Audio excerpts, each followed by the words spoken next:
Hello, I'm Jerry, and welcome to my channel. I call it JC Seiji. Now, and to the special second episode on my playlist, I call My World of Dreams, I think. I don't remember offhand. Anyway, this is one playlist. If you want to check my channel, and click on the list of playlists, and in there is one about dreams. I just started it this month because I have had a lot of dreams in my life, but some have been very interesting. Now, this is the second one. I haven't really quite decided on a title for it, but I want to call it something like Out in Space. Okay, Out in Space. Now, what I'm doing is, years ago, back in, this dream actually occurred in 1986. Okay, but it wasn't until like 2004 I realized that I had better start doing something with it. I had a dream, and it was a dream that was very lucid. It really stuck in my brain when I woke up. So I said, a dream like that that's very lucid, that sticks in your brain when you wake up. First thing you need to do is get up and write everything down you can remember, everything. And because it may actually have bearing in the future. And I kid you not, okay? This is absolutely serious. And so I did that. And actually, a dream did have something it was tied to something that happened in the future, near future. In fact, about 3 or 4 months, I can't recall offhand. But what I did, I wrote, I wrote about it, okay? And I wrote 3 pages in what I call like a journal, okay, with images I managed to get and use. Uh, and I have on the internet a website. I can't remember what website it was, but I had a whole bunch of different things, dreams and other experiences I had with one website. And that website got shut down, or it went out of business, or I have no idea, but I lost all that. So, but I still have uh, the, the the pages I had actually wrote. They're JPEG images. So what I decided to do for this one is that I I edited those images because I had to break them like cut in half to fit into the dimensional requirements of YouTube. And so I've done that, and at the end of this, my blabbering away here will be, I think I made there's 3 and 6, and there's like a couple more, 2 or 3 more I added to it. Uh, you can read now. When you read it, I got this thing over Amazon a while back, and I've been kind of clunking on it, and trying to make something that sounds like it's music. I like. I'm a music freak. I guess I may be gifted, but I don't really have time to really go too far with it because of other things that I'm interested in and things that I need to deal with. But anyway, it'll be I'll have the music overlay and the journal. It's exactly as it's written, uh, uh, so you can read it. I think you need to read it because it's a hard, difficult thing to deal with something that uh, you have a dream, and you later on, all of a sudden, the impact of that dream hits you when something in the real world occurs. And in this case, it was the death of my brother. My parents only had two, my brother and me. That's it. And maybe this thing illustrates the bond, the deep bond between very close siblings. Okay, it may be. I don't know. I recall before I moved into this house, I was living in a garage, and I had made friends with younger people who were probably young enough to be my children, but they were teenagers. And and one, I remember their names. I won't say who they are, but they. I moved here. They went their way. He got married and had a family and did whatever. One, uh, he joined the army and he went back to North Carolina, I think, to or to train or something. I can't recall. But during the course, Um, that was in like let's see, the 1970s. Okay, like during early 1980s, I had a gut feeling that something had happened to him. A really strong gut feeling. So I asked. I saw one of the. There was four of them. Okay, and so I asked one of the ones that I was close to. Uh, if if anything had happened to him that he knew about, and he didn't know anything about it. Okay, so like half a year later, I ran into him, and he told me that what had happened. He found out what happened was that he had an accident. He was in the hospital. Okay, so that I don't know. I mean, I don't really know what it means. Okay, I'm not saying anything and declaring anything, nothing. But the idea that animals can sense like earthquakes because earthquakes generate a magnetic field or electromagnetic energy that affects their senses.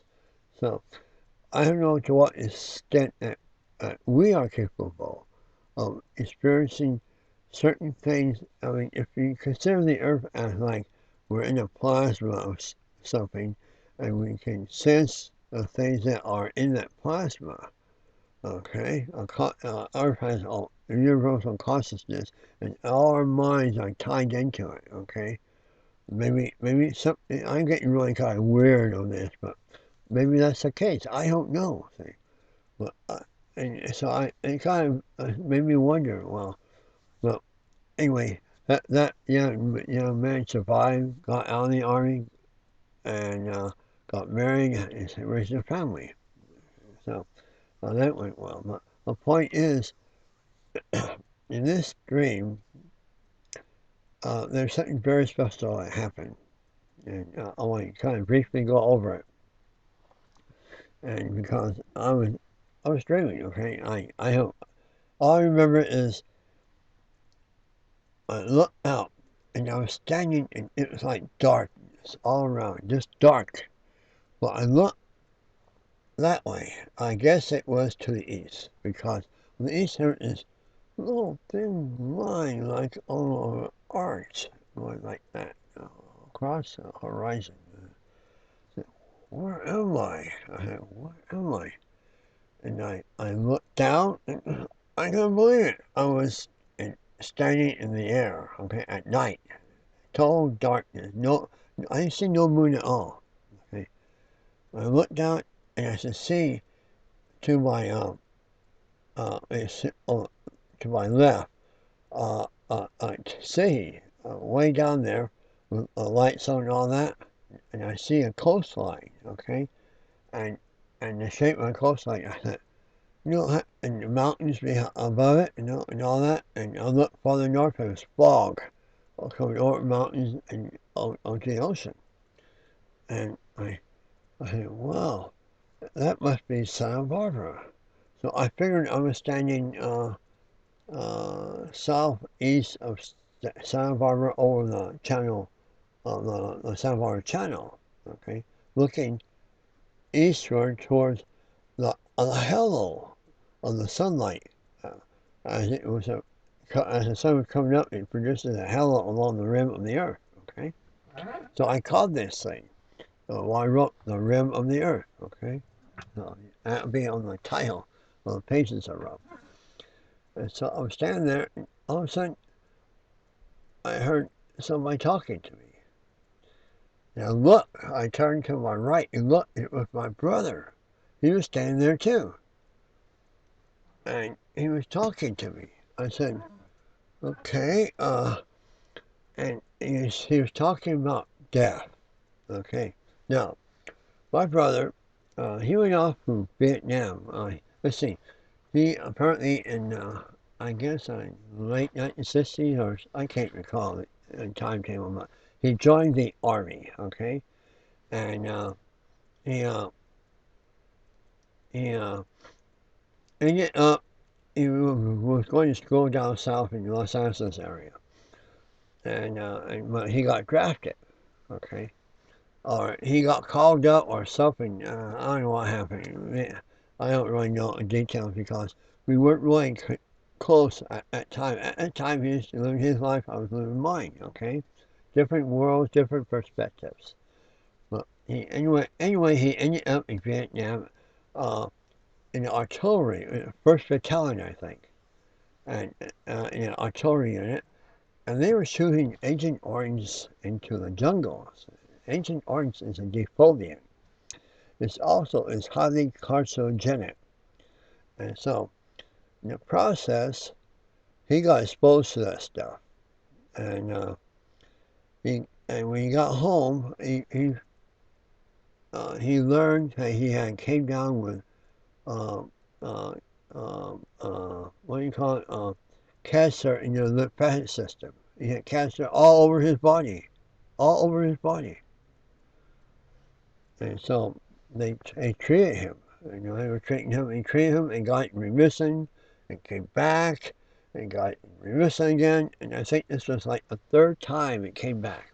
Okay. And this like late in 1986. I was having this dream. He was standing there looking out at the halo of the sunlight on the edge of the earth. He was talking about death. And I recall, I said, death?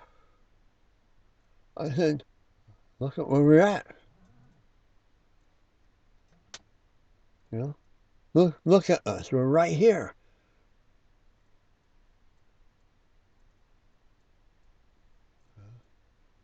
And he said something else. I don't remember what he said.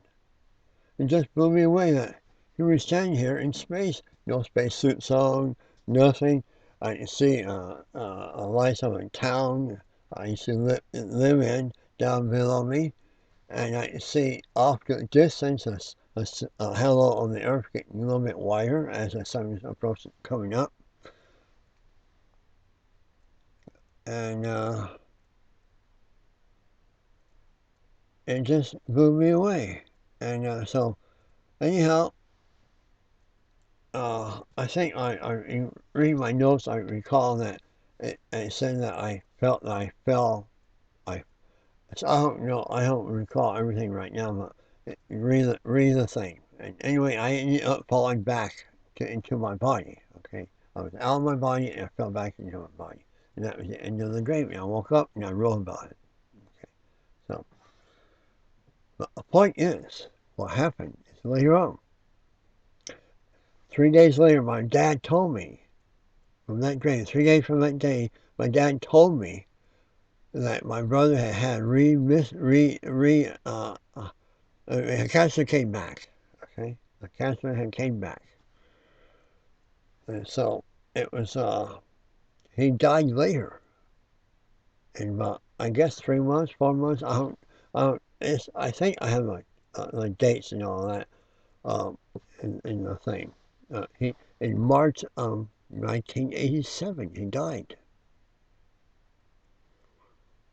And what he died of wasn't really so much a cancer, it was a treatment for the cancer.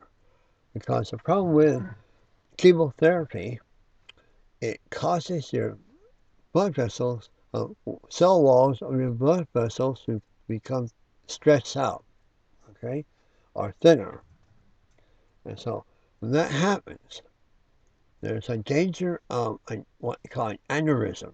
That means that little cell wall is going to go pop. Okay?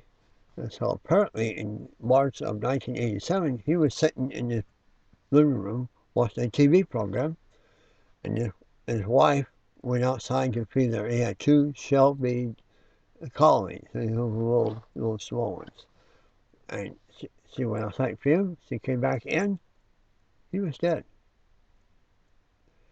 And what they figured was something.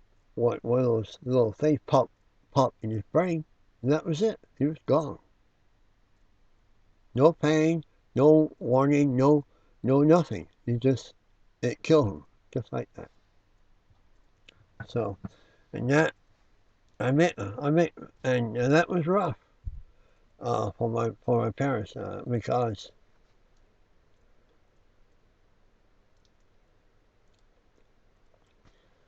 I guess he was their favorite one. I don't know. It was rough. It was just terrible because I had to drive my parents down to the funeral and back. But of course, in driving back, I kept wondering about that dream. And kept wondering, is he up there watching the arc of the sun? So it's a really interesting experience. I want to share it with you. There's others I will share it in the course of time. But this one is March is coming up, and I wanted to make sure I got that across, and to give you something to think about, because we never know. That's why it's important to write. If you have a lucid dream is one that when you wake up is right there. And say, what the hell was that? And you sit down and write about it, because who knows? Who knows? I didn't until later. Okay, so I want to share that with you because it's not an easy thing to talk about. Uh, you know, but anyway, it's something I think is important, and something I think I should record, because I know I'm not going to be here forever.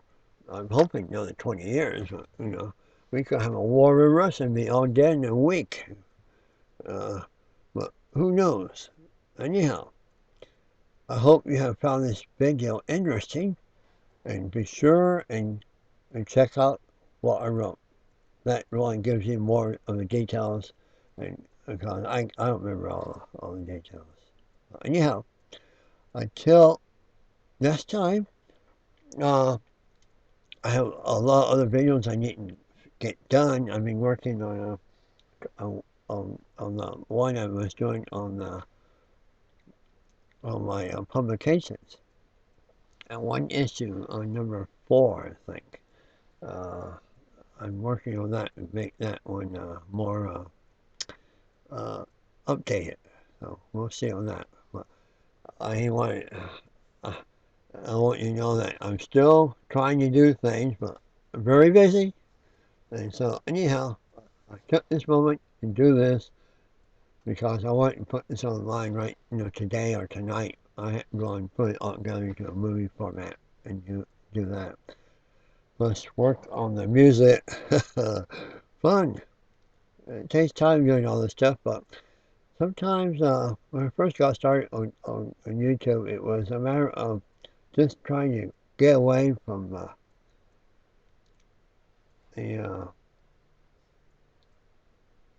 this situation. I was going through some pretty rough times because of some pretty dirty things that other people were doing at the time. I need to escape from that. That's why I got on YouTube. So anyhow, I'm here. I will not be going anywhere. I hope I am enunciating my words. Not easy sometimes when you're born like I was born. I had to go to a class at Santa Barbara to learn how to talk, how to say my words correctly, because of my birth defect. But anyhow, until later, read the thing, and we'll see y'all then.